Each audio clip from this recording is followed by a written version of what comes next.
शाही हकीम ऐं बादशाह। यूनान में एक बादशाह हूंदो हो जो हकीमनि ऐं अक़लमंद आदमियुनि जो ॾाढो क़दुरदान हो।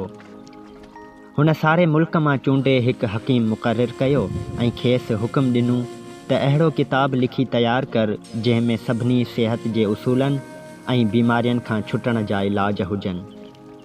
हकीम बादशाह जे हुकुम मूजिबि हिकु निहायत उम्दो किताब लिखी तयारु कयो। बादशाह खे निहायत पसंदि आयो ऐं उन हकीम खे 1 लख रुपया इनाम ॾिनाई। थोरनि ॾींहंनि खां पोइ हकीम मरी वियो त संदसि जाइ ते हिन जो पुटु शाही हकीम मुक़ररु थियो। हिन बि पंहिंजी हिकमत ऐं ख़िदमत सां बादशाह खे ॾाढो ख़ुशि कयो, इन करे हू बि पंहिंजी हयाती आराम सां गुज़ारींदो हो। हिकु ॾींहुं बादशाह उहो किताबु पढ़ी रहियो हो त हिकु हंधि लिखियलु हो त जेकॾहिं को शख़्स 2 पापड़ ऐं 1 पा दही खाईंदो त 2 कलाकनि अंदरि सख़्तु बीमार थी पवंदो। बादशाह इहो पढ़ी तमामु हैरान थियो ऐं सोचणु लॻो त अजीब बेअक़ुल हकीम हो जंहिं अहिड़ी वायात ॻाल्हि किताब में लिखी आहे। भला पापड़ ऐं ॾहीअ में कहिड़ो नुक़सानु आहे जो 2 कलाकनि अंदरि सख़्तु बीमारी अची वठंदी। एतिरे में हकीम जो पुटु अची हाज़िर थियो। बादशाह खेसि चयो, हकीम साहब, तुंहिंजे पीउ ही अजीब ॻाल्हि किताब में लिखी आहे त ॾही ऐं पापड़ खाइण सां आदमी सख़्तु बीमार थी पवंदो। मूंखे उन ते एतबार नथो अचे। हकीम जवाबु ॾिनो, बादशाह सलामत, मुंहिंजो पीउ दुनिया में मशहूरु हकीम हो। हुन जी लिखियल का बि ॻाल्हि ग़लति थी नथी सघे। जेकी हिन लिखियो आहे सो बराबरि आहे।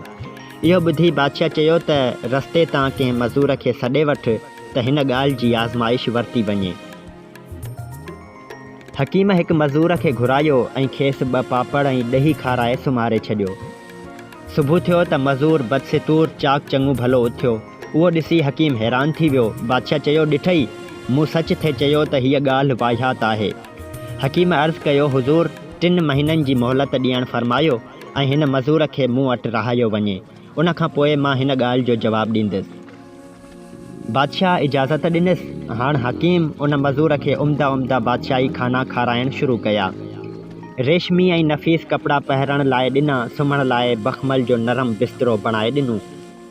ॾिहाड़ी उहो मज़ूर मज़े में गुज़ारींदो हो, न पोरियो कंदो हो, न ततीअ थधीअ ॿाहिरि निकिरंदो हो।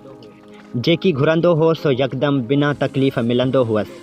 इन रीति जॾहिं 3 महीना गुज़री विया त हिकु ॾींहुं हकीम ख़्यालु कयो त हिन मज़ूर जो मिज़ाज जाचणु खपे। हू बाग़ में घुमणु वियो त पर पुठि हकीम काग़ज़ जा 2 गोल चकरा काटे संदसि नरम बिस्तरे ते रखी मथां रेशमी चादर विछाए छॾी। जॾहिं मज़ूर आयो तॾहिं खाधो खाई बिस्तरे ते अञा लेटियो मस त बेक़रार थी उथियो। वरी लेटी पियो, पर वरी बि घबराइजी उथियो ऐं चयाईं त अॼु पलंग ते कुझु लॻे थो, सबबु कहिड़ो? हकीम सम्झो त हाणे संदसि तबियत निहायत नाज़ुक थी पई आहे। भला जो मज़ूर निटहण उस में ऐं सख़्तु विल्ह में पियो महिनत कंदो हो ऐं धरतीअ ते लेटी ख़ूब मज़े जी निंड कंदो हो, तंहिंखे अॼु काग़ज़ जा 2 टुकड़ा सेब रेशमी चादर जे हेठियां लॻनि था। इहो वीचार करे जवाबु ॾिनाई त आहे त कुझु कीन। तंहिं हूंदे बि वरी बिस्तरो ठाहे ॾिनाईंसि ऐं उहे काग़ज़ जा टुकड़ा कढी छॾियाईं। तॾहिं मज़ूर खे निंड खणी वई। ॿिए ॾींहुं उन मज़ूर खे बादशाह वटि हाज़िर कयो वियो ऐं हकीम अदब सां अर्ज़ु कयो त बादशाह सलामत, हाणे वरी आज़माइश कई वञे। बादशाह क़बूलु कयो। राति जो मज़ूर खे महल में घुराए पापड़ ऐं ॾही खाराइण लाइ ॾिना विया त पहिरियां त मज़ूर मुंहुं चिॿो कयो, हॿकियो, हटकियो, इनकार कयो। भला जंहिं 3 महीना बादशाही खाधा तंहिंखे पापड़ ऐं ॾही किथां वणनि था। पर शाही हुकम लाचार खाई पी सुम्हियो। सुबुह जो ॾिसनि त मज़ूर उथण जहिड़ो बि न आहे, सख़्तु बीमार थी पियो आहे। बादशाह तइजुब में पइजी वियो। हकीम खे घुराए चयाईं त 3 महीना अॻु इहे साॻियूं शयूं खाई वियो त कुझु कीन थियसि। हाणे इन्हनि साॻियुनि शयुनि खाइण सां बीमार थी पियो, सबबु कहिड़ो? हकीम जवाबु ॾिनो, हुज़ूर, मुंहिंजे पीउ इहो किताबु बादशाहनि जी तंदुरुस्तीअ ते लिखियो हो ऐं उन में सभु ॻाल्हियूं बादशाहनि जी तबियत मुआफ़िक़ लिखियलु आहिनि। मूं गुज़िरियल 3 महीना हिन मज़ूर खे ख़ूब आराम ऐं ऐश में रहायो ऐं संदसि तबियत बादशाहनि जहिड़ी नाज़ुक करे छॾियमि। इन करे हिननि शयुनि जो असरु मथिसि अहिड़ो थियो जो हू बीमार थी पियो। हक़ीक़त इहा आहे त शयुनि जो फ़ाइदो नुक़सानु तबियत मुआफ़िक़ पवे थो ऐं ऐश अशरत बदन खे अहिड़ो नाज़ुक करे थी छॾे जो थोरी ई घटि वॾाई बीमार कयो छॾे। कुड़मी ऐं मज़ूर आदमी महिनत सबबु वधीक मज़बूत थियनि था, तंहिं करे जेके खाइनि सो हज़म थियो वञे।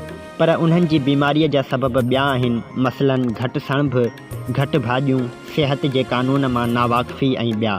अहिड़ो जवाबु ॿुधी बादशाह निहायत ख़ुशि थियो ऐं हकीम खे वॾो इनाम ॾिनई। दोस्तो, उमेद आहे मुंहिंजी हीअ कहाणी तव्हांखे पसंदि आई हूंदी। अगरि तव्हां अञा ताईं मुंहिंजो यूट्यूब चैनल सब्सक्राइब न कयो आहे त जल्दी सां सब्सक्राइब कंदा ऐं ॾिसंदा रहंदा मुंहिंजा वीडियोज़।